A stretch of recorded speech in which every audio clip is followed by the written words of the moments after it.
Well, it looks like we've got two Australian bands that are making comeback albums within the span of 2 weeks. And those comebacks both come after their respective previous albums with which both released in October of 2017. Would you look at that? Those two bands are Obliviscaris and Low, and I'm going to be reviewing both of their latest albums in the same video. Before reviewing either of them, I honestly want to congratulate both of them because both of them seem to have been through a very long and probably most likely very arduous process to make both of their respective records, especially since COVID hit.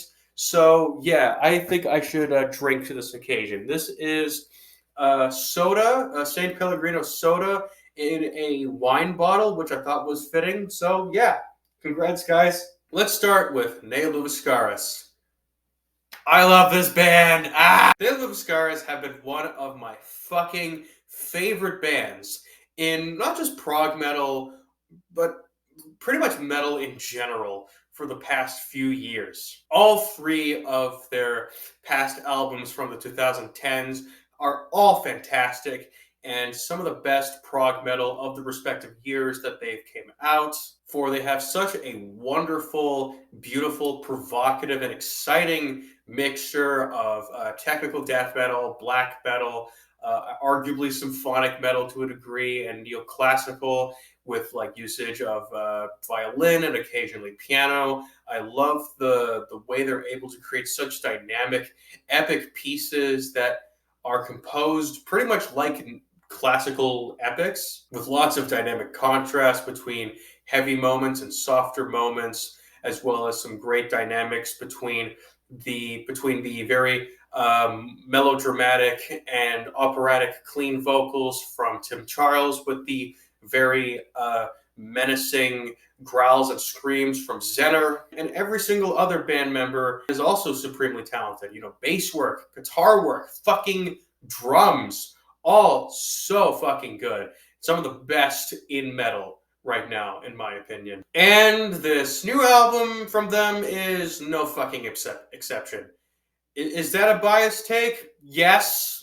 Do I care? Fuck no. While a lot of like the stuff that pretty much comprises anything else that Obliviscaris have ever made still remains on here, it is still executed with a lot of heart and competence and intelligence, for they're still able to make such incredibly captivating, unpredictable, and dynamic pieces that keep your attention for long spans of time with several different creative and really captivating ideas from start to finish. Everything that I am saying can be felt on the opening 12.5-minute epic Equus. I don't know how to pronounce that, I'm sorry. Here's what I do know. This song is fucking amazing. Probably a masterpiece. Throughout its 12.5 minutes, there are tons of incredibly beautiful and exciting moments, including the more groove-oriented section towards the middle, as well as some really great violin solos and melodies all throughout this track. And everything leads up to a stunning finale with probably one of my favorite guitar solos in recent memory. Just, oh man, every single time this solo comes in, like, it is genuinely very emotional, very emotionally charged moment on this track. Like, holy damn. The momentum continues with the two-part, nearly 17-minute piece titled Misery Chord. Part one is a more immediate and vicious section with lots of really cool technical guitar work and drums and interesting dynamic switch-ups and ideas. Before part two is a more cinematic and meditative piece that is also mostly instrumental. We begin with some very kind of mournful and somber violin and piano melodies before we get into an almost kind of jazzy guitar solo that kind of took me off guard, but still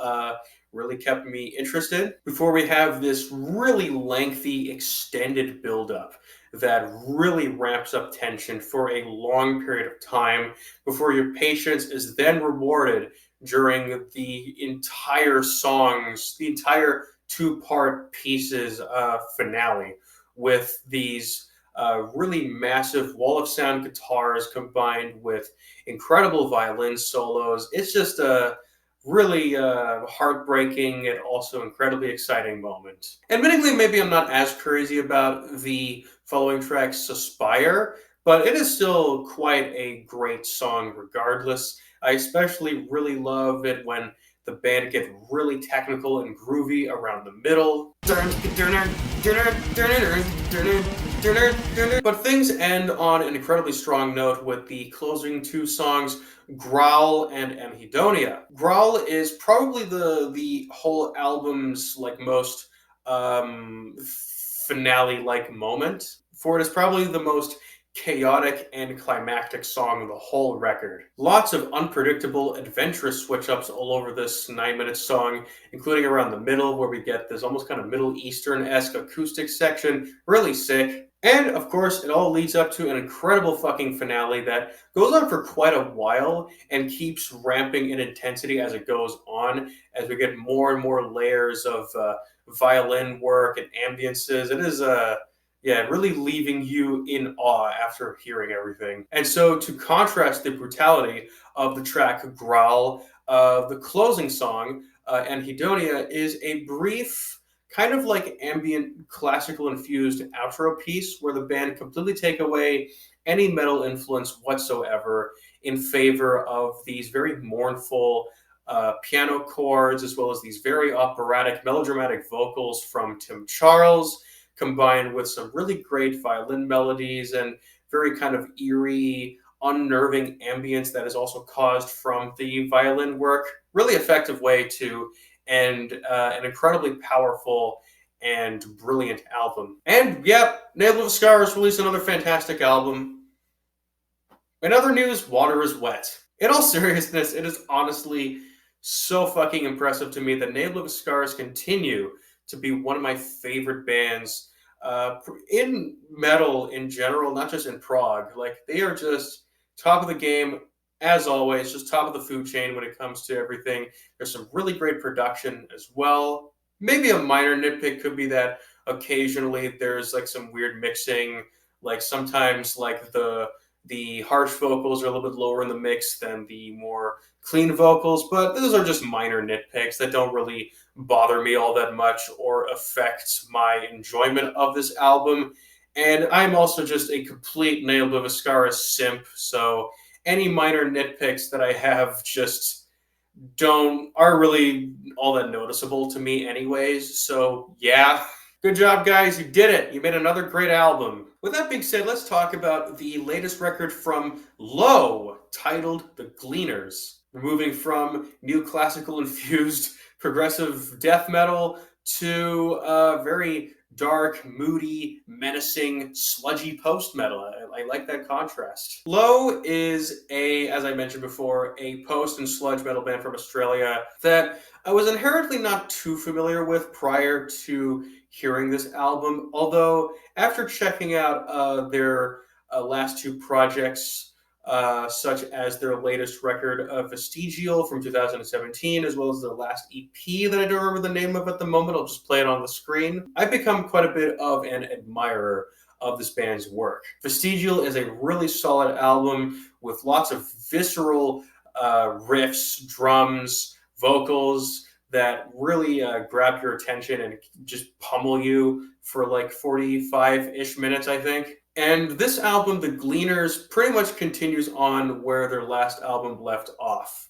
Kind of literally, because the opening moments of the opening track, Our Fouling Larder, literally starts with the same kind of ambiances that close off the closer from Vestigial titled Gods of Ruin. Kind of subtly indicating, I think, that both of these albums seem to be connected in some way. Speaking of Our Fouling Larder, this song pretty much kicks things off on a very immediate note, very much introducing pretty much all sorts of the types of sounds you'll be hearing for the next 40-ish minutes in a very concise 1.5-minute package that just beats your face almost right away, as the band really showcase some really great production. Everything sounds punchy and crisp and full without being overblown at all, really creating a very menacing, foreboding atmosphere that pretty much this entire album is drenched in, and I love that. Sam Dillon's vocal performances in particular throughout this whole album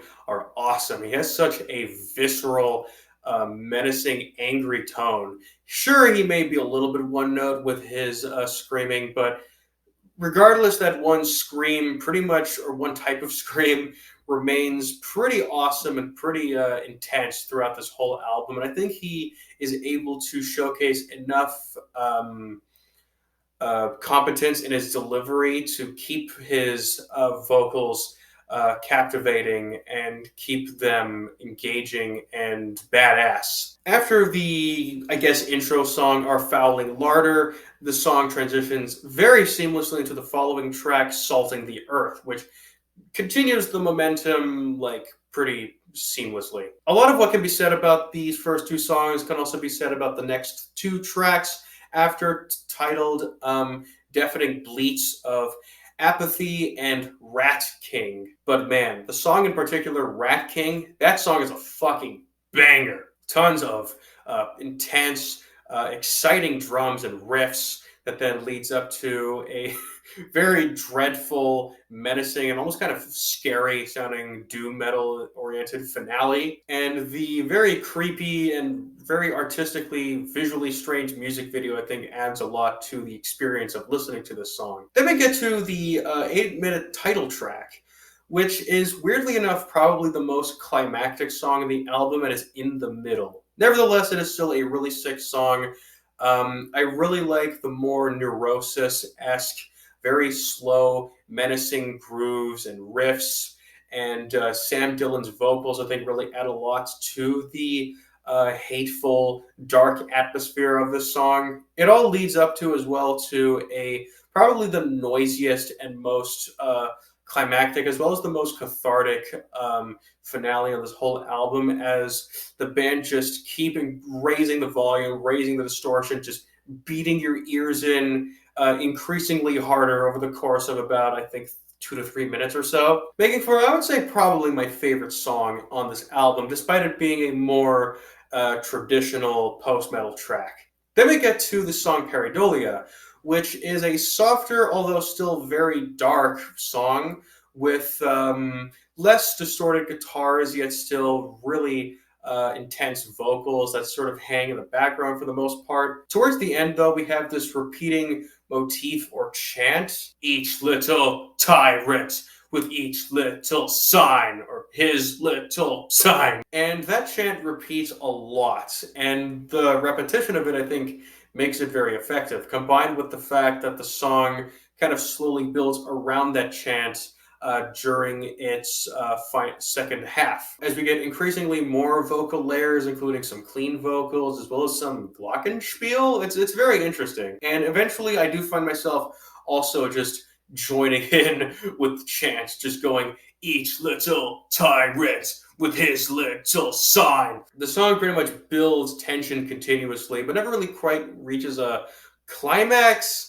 That is until we get to the following song, titled Kleptoparasite, which begins with some interestingly almost black metal style riffs and beats, with some really pummeling blast beats and tremolo guitar work, making for, I would say, one of the more energetic songs in the album. On the final two tracks, the band, I think, really showcase a lot of their Neurosis influences with the tracks Cannibal Culture and Mammon's Horn. Although Mammon's Horn in particular, I think, stands as quite a bit of a highlight and a very effective way to close out the record. Sure, the vast majority of it is comprised of relatively straightforward, albeit also still highly effective post-metal.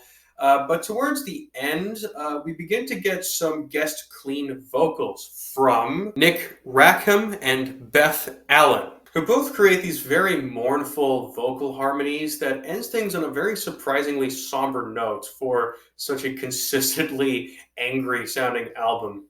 Not to mention a lot of the more politically charged lyricism, including some lyrics that refer to the Australian bushfires, makes this record feel all the more powerful and poignant in nature. So yeah, overall a very good album from a very good post-metal band. Sure, it may occasionally feel a bit derivative of like stuff like Neurosis or Isis or Cult of Luna, but regardless, their execution of all the sounds that they utilize on here, including when they incorporate some almost Converge-esque hardcore elements on some of the aforementioned more energetic songs, is still incredibly effective, powerful, and incredibly captivating throughout this whole album's runtime. I also really love how thoughtfully ordered the track list is, even if I am a little bit weirded out by the fact that the most climactic song of the album, which is the title track, is in the middle.